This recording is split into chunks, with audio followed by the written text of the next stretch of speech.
अस्सलाम वालेकुम ख़वातीन व हज़रात, आपको अहम और ताज़ा तरीन ब्रेकिंग न्यूज़ से आगाह करते चलें कि मोहम्मद आमिर को शामिल कर दिया गया है।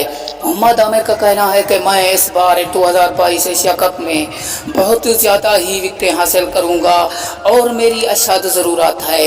ये अहम ऐलान रमीज़ राजा ने कर दिया। शाहीन अफरीदी और मोहम्मद आमिर को शामिल कर दिया गया है।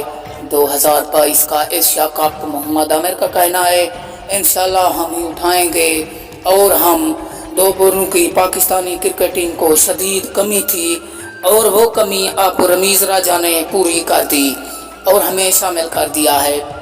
आपको अहम और ताज़ा तरीन ब्रेकिंग न्यूज़ से हम आगाह करते चलें कि रमीज़ राजा ने अहम ऐलान कर दिया। शाहीन अफरीदी और मोहम्मद आमिर को शामिल कर दिया। पाकिस्तानी टीम अब मजबूत हो चुकी है। अब एशिया कप को पाकिस्तान ही उठाएगा और इंडिया को शिकस्त होगी, ये कहना था रमीज़ राजे का।